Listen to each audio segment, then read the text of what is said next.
Full disclosure, I'm an Arizona Diamondbacks fan. A what, I hear you ask?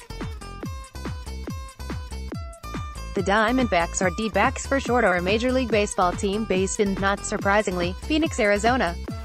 They were granted entry to the MLB in just 1998, but 3 short years later they beat the mighty New York Yankees to win the 2001 World Series in one of the most enthralling fall classics of all time.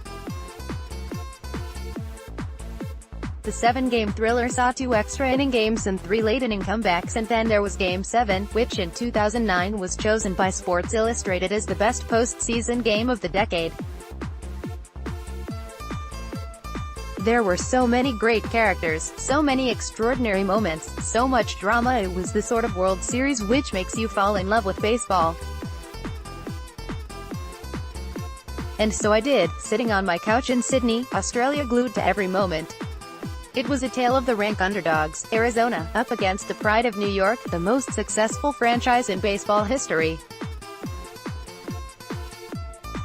But it was so much more than that. 2001 World Series co-MVPs Arizona Diamondbacks pitchers Randy Johnson, L. and Curt Schilling. The Yankees were going for their 4th straight World Series crown, while the boys from Arizona just had to keep pinching themselves to believe they were even there. The D-backs were led by sportscaster-turned-coach Vaughn Brenly in his first season in charge, while the Pinstripes had Hall of Famer Joe Torre in the dugout.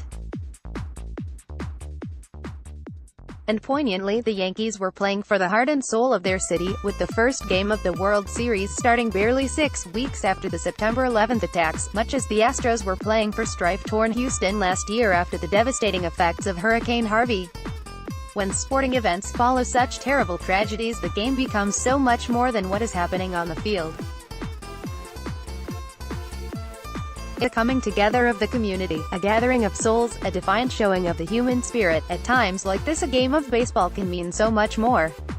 The stars for Arizona were pitchers Randy Johnson, formerly of the Yankees, and Curt Schilling, while for New York they had their own legend, 39-year-old pitcher Roger Clemens, as well as a sluggers Derek Mr. November Jeter, David Justice and Tino Martinez.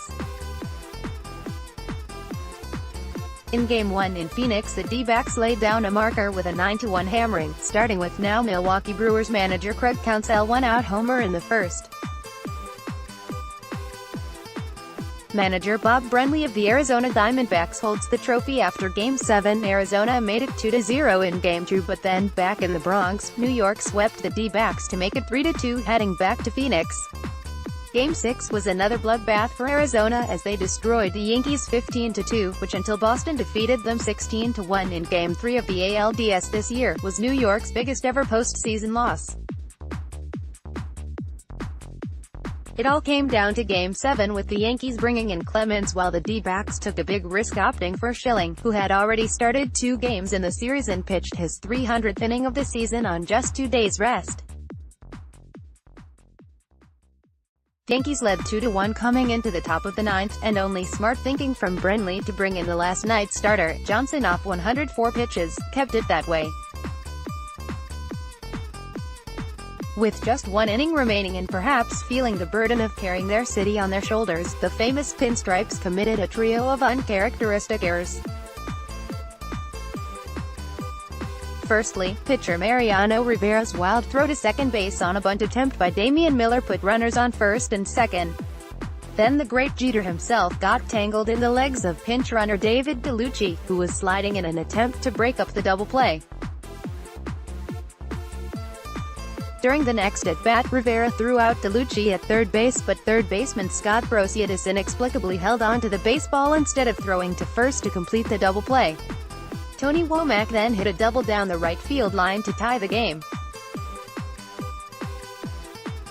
Tony Womack leveled it up at 2-2 in the 9th. Torre then committed a major tactical error, again brought on by pressure, pulling the infield and outfield in as the potential winning run stood at third with fewer than 2 outs. With bases loaded, this then allowed Luis Gonzalez to loft a soft single over the drawn-in Jeter that barely reached the outfield grass, plating J. Bell with a winning run. New York's bid for a 4th consecutive title was over, and the Diamondbacks became the fastest expansion team to win a World Series. It also remains the only major professional sports championship for the state of Arizona. But this remarkable 2001 World Series is only one of a number of extraordinary fall classics over the last decade and a half, including two huge drought breakers, the Red Sox winning their first championship since 1918 in 2004 and the Cubs rallying from 3-1 down to win their first in 108 years 2 seasons back. And of course, who can forget last year's drama when the Houston Astros won Game 7 at Dodger Stadium to win their first ever World Series. This season's championship games will see two of the most famous teams in baseball, the Boston Red Sox and the Los Angeles Dodgers, meet in a World Series for the first time in over a century, 1916, when the Dodgers were known as the Robins and based in Brooklyn. This year's Fall Classic live up to such exceptional heights as 2001? Knowing the game of baseball, I wouldn't bet against it.